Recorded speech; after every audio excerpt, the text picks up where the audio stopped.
ISO 27000 berkontribusi signifikan terhadap IT governance melalui integrasi dengan COVID 2019. Terdapat beberapa kontribusi ISO 27000 dalam COVID 2019. Yang pertama, keamanan informasi. ISO 27000 menyediakan standar keamanan informasi yang diintegrasikan ke dalam proses COVID 2019. Yang kedua, membantu memastikan kerahasiaan, integritas, dan ketersediaan data perusahaan. Yang kedua dari kontribusi ISO 27000 yaitu manajemen risiko.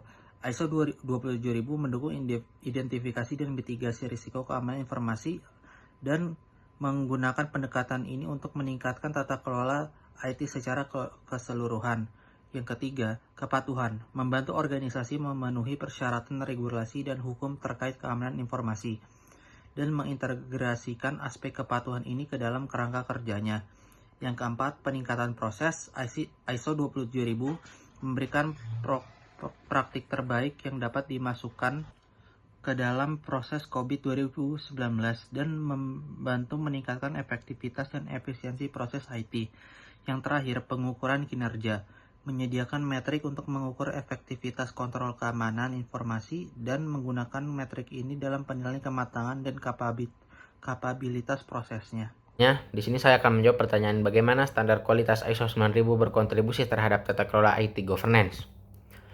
ISO 9000 berkontribusi pada IT governance dengan menyediakan kerangka kerja untuk manajemen kualitas yang membantu organisasi memastikan bahwa layanan dan produk IT memenuhi standar yang konsisten.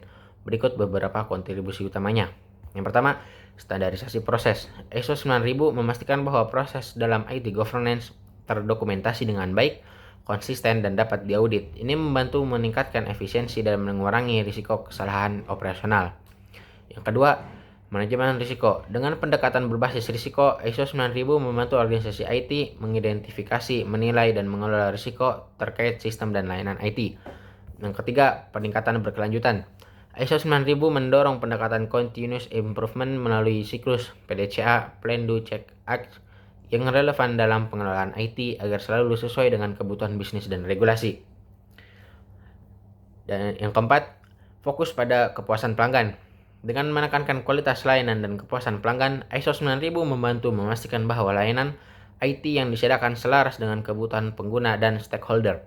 Dan yang terakhir adalah dokumentasi dan akuntabilitas. ISO 9000 mendorong dokumentasi yang jelas atas kebijakan, prosedur, dan tanggung jawab dalam pengelolaan IT, sehingga mempermudah audit serta transparansi dalam pengambilan keputusan. Dengan menerapkan prinsip ISO 9000 dalam IT governance, organisasi dapat meningkatkan efektivitas, efisiensi, dan kepatuhan terhadap regulasi serta standar industri yang pada akhirnya berdampak positif pada kualitas layanan IT.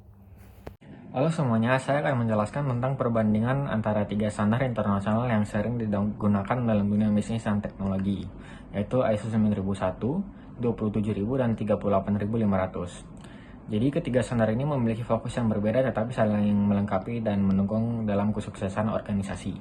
Yang pertama kita mempunyai ISO 9001. ISO 9001 adalah standar untuk manajemen mutu yang bertujuan meningkatkan kualitas produk dan layanan suatu organisasi.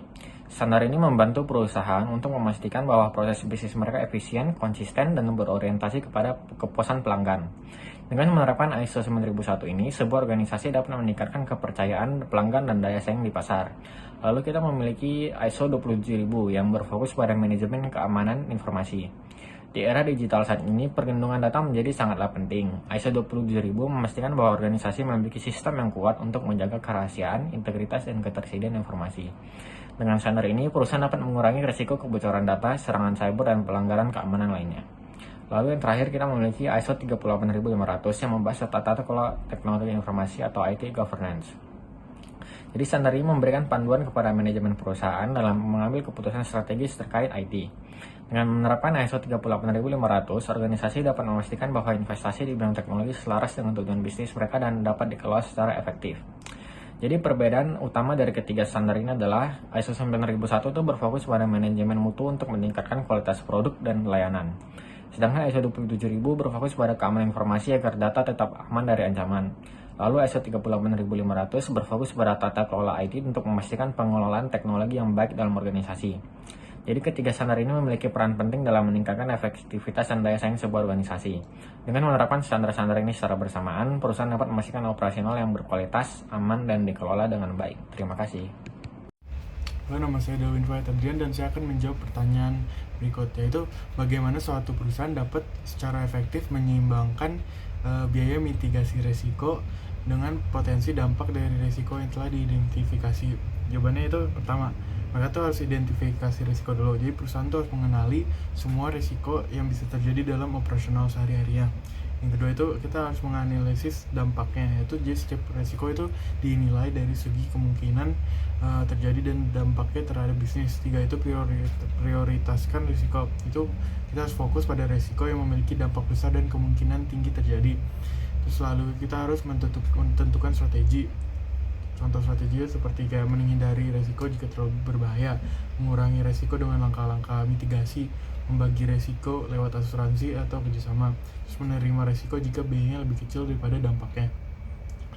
Monitoring dan evaluasi, ya itu yang terakhir, itu kita resiko terus dipantau terus menerus untuk memastikan strategi yang diterapkan itu efektif. Jadi kesimpulan itu, perusahaan harus menghitung biaya mitigasi dan membandingkannya dampak dari risiko tersebut. Jika kayak kalau misalnya biaya terlalu besar dibandingin manfaatnya, jadi lebih baik milih strategi lain seperti berbagi atau menerima resikonya aja. Sekian dari saya, terima kasih. Nama saya Dian Nur Rahman dan saya akan menjawab pertanyaan apa perbedaan dari risk avoidance, reduction, dan juga sharing dan acceptance. Berikut adalah perbedaan utama antara 4 strategi manajemen risiko. Yang pertama itu ada risk avoidance. Jadi strategi ini melibatkan menghindari aktivitas yang dapat menimbulkan risiko. Contohnya itu perusahaan tidak menggunakan teknologi tertentu karena beresiko tinggi terhadap serangan cyber. Yang kedua ada risk reduction. Jadi mereka mengambil langkah-langkah untuk meminimalkan kemungkinan atau dampak dari risiko. Contohnya menggunakan firewall dan enkripsi data untuk mengurangi resiko kebocoran informasi. Yang ketiga ada risk sharing atau berbagi resiko, mendistribusikan resiko ke pihak lain seperti melalui asuransi atau kemitraan. Contohnya membeli polis asuransi untuk melindungi dari kerugian akibat serangan cyber. Yang keempat ada risk acceptance atau menerima resiko, menyadari dan menerima resiko tanpa mengambil tindakan khusus untuk menghindari, mengurangi atau membagikannya. Contohnya perusahaan menerima kemungkinan keterlambatan proyek karena faktor eksternal yang tidak dapat dikendalikan. Jadi perusahaan itu harus mempertimbangkan beberapa faktor sebelum memilih strategi manajemen risiko. Jika dampaknya tinggi, hindari atau kurangi risikonya. Lalu, jika peluangnya kecil dan dampaknya rendah, risiko dapat diterima. Untuk biaya implementasi, jika biaya mitigasi lebih besar dari potensi kerugian, lebih baik menerima risiko. Untuk regulasi dan kepatuhan, jika ada aturan ketat, perusahaan mungkin perlu menghindari atau mengurangi risiko. Keputusan ini biasanya dibuat melalui analisis risiko yang mendalam dengan mempertimbangkan toleransi risiko perusahaan serta tujuan strategisnya. Sekian dan terima kasih.